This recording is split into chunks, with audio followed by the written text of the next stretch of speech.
Assalamualaikum warahmatullahi wabarakatuh. Perkenalkan, nama saya Anis Rosak. Saya Oscar Selian. Dalam kesempatan kali ini kita akan mempresentasikan narasi peristiwa konferensi dan perundingan Malino. Konferensi dan perundingan Malino merupakan salah satu peristiwa penting dalam sejarah perjuangan bangsa Indonesia.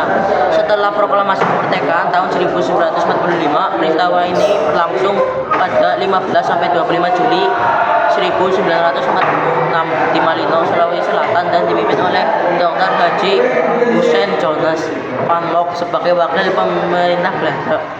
Tujuan utama Belanda mengadakan konferensi ini adalah untuk membentuk sistem negara federal dan mendirikan negara Indonesia Timur (NTT) sebagai upaya melemahkan kekuasaan Republik Indonesia yang baru berdiri. Namun, di balik rencana pihak politik Belanda tersebut, bangsa Indonesia tetap menunjukkan semangat persatuan tekad untuk mempertahankan kemerdekaan. Pemerintah Indonesia menolak sistem federal buatan Belanda karena bertentangan dengan cita-cita kemerdekaan dan semangat kebangsaan. Melalui berbagai upaya diplomasi seperti perundingan Linggarjati dan Refleks, Indonesia terus memperjuangkan kedaulatan secara damai tanpa kehilangan kehormatan nasionalismenya.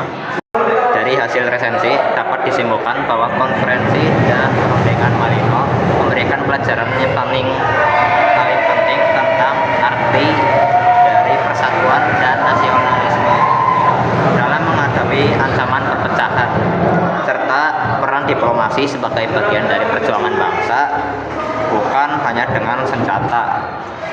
Lalu keteguhan dan kebijaksanaan para pemimpin bangsa dalam menjaga keutuhan NKRI.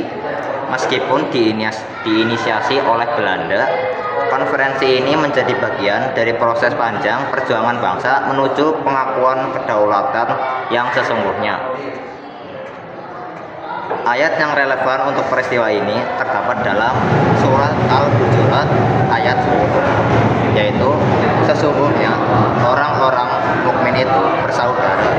Karena itu, damaikanlah antara kedua saudara yang berselisih dan bertakwalah kepada Allah agar kamu dapat rahmat.